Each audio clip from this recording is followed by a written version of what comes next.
نماز کے ترجمے پہ غور کریں. آپ یقین کریں اگر نماز کا ترجمہ ہمیں آ جائے نا تو ہمیں تو یوں لگے کہ ہم تو اپنے مالک کی بارگاہ میں حاضر ہوئے ہیں.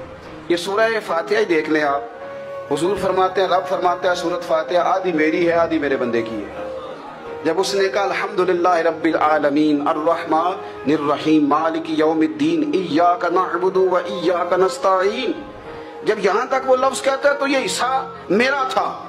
اس نے اپنے رب کی تعریف کی، اور جب کہا نا اس نے اہدنا الصراط المستقیم، اب بندے نے التجائیں شروع کر دی.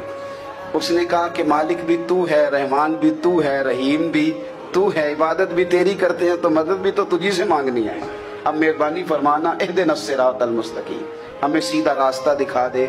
صراط الذین انعمت علیہم، ان لوگوں کا راستہ دکھانا جن پر تو نے انعام کیا ہے. غیر المغضوب علیہم ولا الضالین، ان کے راستے پہ نہ چلانا ان پر تیرا غضب ہوا. تو نماز میں جب ترجمے پر آپ کا غور ہوتا ہے تو آپ کا تو دل خود بخود لگ جاتا ہے، شوق بڑھ جاتا ہے آپ کا. تو اتنی چیزیں ہم زندگی میں یاد کرتے ہیں، تو اگر ترجمہ بھی نماز کا یاد کر لیں